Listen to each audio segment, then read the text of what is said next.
170 mètres de haut, près de 2 kilomètres de long, ce méga-barrage sera la plus grande installation hydroélectrique d'Afrique.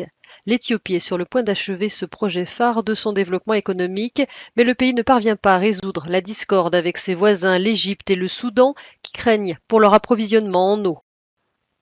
Appelé barrage de la Grande Renaissance éthiopienne, l'ouvrage, dont la construction a débuté il y a 10 ans, se situe sur le Nil Bleu, un cours d'eau qui rejoint à Khartoum le Nil Blanc et qui fournit 60% du débit du Nil.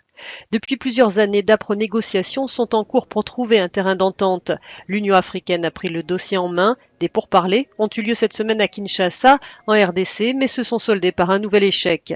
Les éclairages de William Davison, spécialiste de l'Éthiopie.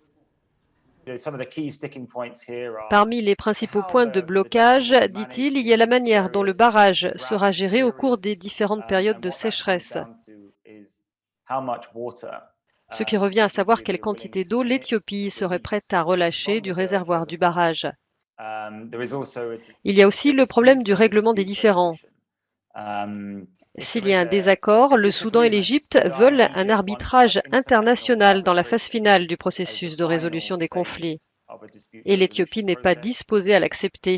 Elle estime qu'un tel arrangement est inapproprié. Le Nil fournit à l'Égypte l'essentiel de son irrigation pour l'agriculture et de son eau potable. Le Soudan, quant à lui, craint que ses propres barrages ne soient endommagés par le remplissage complet du nouvel ouvrage. Et le ministre éthiopien de l'eau a confirmé ce mercredi que le remplissage se poursuivrait cette année. Le remplissage a lieu à mesure que la construction avance, a-t-il dit.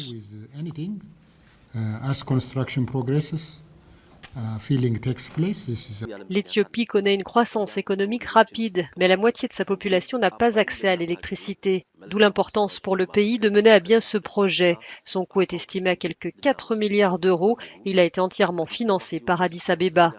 La capacité annoncée du barrage est de plus de 6000 mégawatts.